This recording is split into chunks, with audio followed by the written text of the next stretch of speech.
Hello, welcome to my channel, The Journey of Sacred Empowerment. This is part one in a series of videos where I provide an overview of my spiritual experiences with some powerful entities and goddesses. In this part one, I'd like to share some context about my spiritual background and foundation.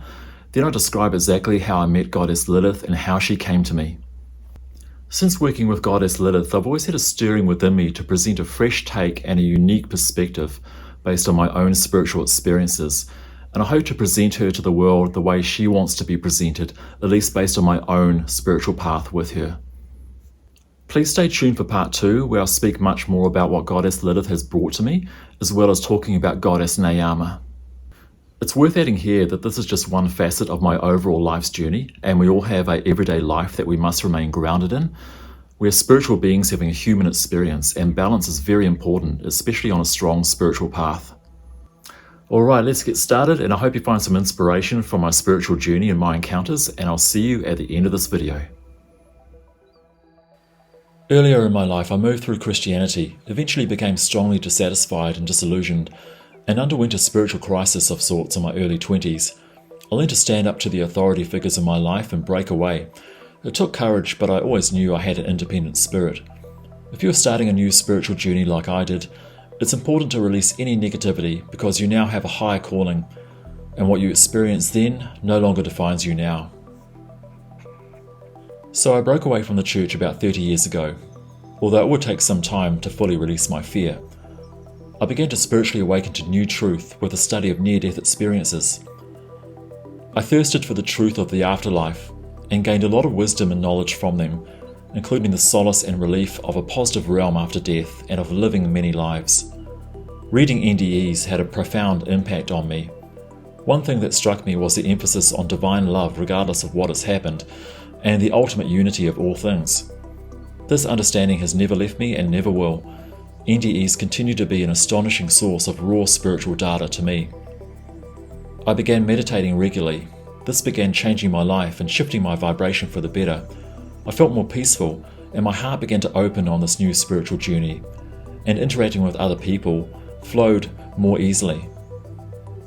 Over time, I read a lot of spiritual material, including Ram Dass, Neil Donald Walsh, Osho, Stuart Wilde, Joel Goldsmith, and much more. I enjoyed Ted Andrews' book on psychic protection, which included the lesser banishing ritual of the pentagram.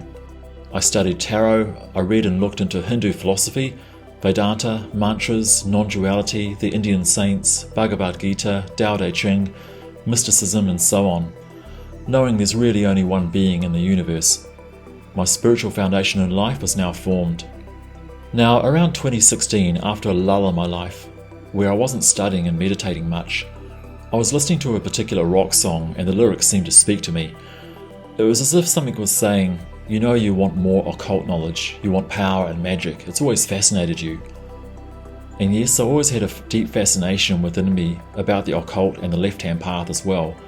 I just hadn't taken that step yet. I always enjoyed things like gothic stories, H.P. Lovecraft, weird films and fiction, and a somewhat darker aesthetic over the years. The dark ambience, the freedom, the lone wolf aspects and so on always appealed to me. So around 2017, I started pursuing magical studies. I started with Golden Dawn type material, but it felt too religious and stuffy. I like chaos magic and worked through High Magic by Frater UD because it struck a middle ground somehow, but in the end I felt fascinated with Luciferianism and Michael Ford's works. The suggestion of noble strength, of enlightenment and power, and left-hand path knowledge resonated with me quite strongly. So I bravely began performing some of the simple encircling rites, the Circle of Cain, and similar rituals from that material. I enjoyed the boldness of the incantations. I even heard the words arise and welcome in my mind after the first rite. These rituals felt surprisingly good and empowering, despite the somewhat overly dark aesthetic to them. I enjoyed the practical aspects of this too, drawing circles in the air and pentagrams, lighting candles and incense, etc. This practical side was kind of missing from my earlier spiritual studies, I feel. Conversely, these new rituals wouldn't necessarily fill my spiritual battery either. A more holistic perspective would come later. By 2019, I had my own dedicated temple space. I would meditate here and perform my rites. I also began calling to Lucifer and Lilith in my own simple way through some of the hymns and the left-hand path material and so on, because it felt like the right thing to do. And I performed other simple left-hand path type rituals and chants during this time. I would feel positive energy around me, and I believe I was subconsciously calling on a certain type of divine energy to help me move forward on a stronger path. My life was about to change in a major way. Around winter of 2019, I began noticing a change in my energy. I felt a strong energy all around me. It felt good and high vibe. It felt powerful. I felt happier. After a few days, I noticed it was still there with me. I wondered how long it was going to last. After 2 weeks, I noticed it was still there with me. I was beginning to wonder, what's happening to me here?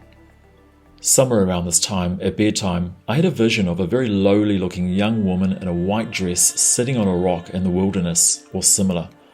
I knew I loved her very much, a deep love. As I drifted off, I would keep returning to that image, and the love I felt and the strong connection was still there. But I didn't yet know who she was. I started wondering if this new presence might be Lilith arriving into my life. Since I had already been calling to her, the more I researched, the more I thought about her, the deeper the energy began to feel, also the deeper my love for her would grow. Eventually I would gather a candle, offerings, her sigil and picture. I simply had to honour her more formally. I set everything up in the room, lit the candle and incense and made my offerings to her. Well, her energy just flooded in. It felt powerful and very sensual, very alive. I was invoking her without even knowing what invocation even was at that time. Her energy would remain very strong around me for a long time after that, and I would keep calling to her. My new life with Goddess Lilith had begun. Her energy felt very high vibe and peaceful. I would learn to let go of the way she had been portrayed throughout history and go with my own gnosis and the fact that everything just felt right. She has come to me in this lifetime through the left-hand path lens and more broadly through my spiritual background and overall life's journey. Everything is connected. That was 3.5 years ago, and she's been with me essentially every day of my life since then. I honour her every single day where possible. Lilith has since guided me into a completely new and exciting life, with strong lessons to learn on the way, and it's a whole another story. I love her very deeply and dearly, a dear love that I cannot fully explain, except to say it's been confirmed by several mediums that I have had past lives, many past lives with her energy. After Lilith came forward to me, other entities would soon come forward as well. I wouldn't necessarily have to seek them out. Well, this has been a very brief overview and I can't possibly include everything, but I'd just like to leave it here for now, and there's much more ground to cover. In future videos in this series, I'll be describing much more about Lilith and the other goddesses and the other entities and my life lessons along the way. Well, thank you so much for watching this video and supporting my channel, and until next time, may the goddess be with you.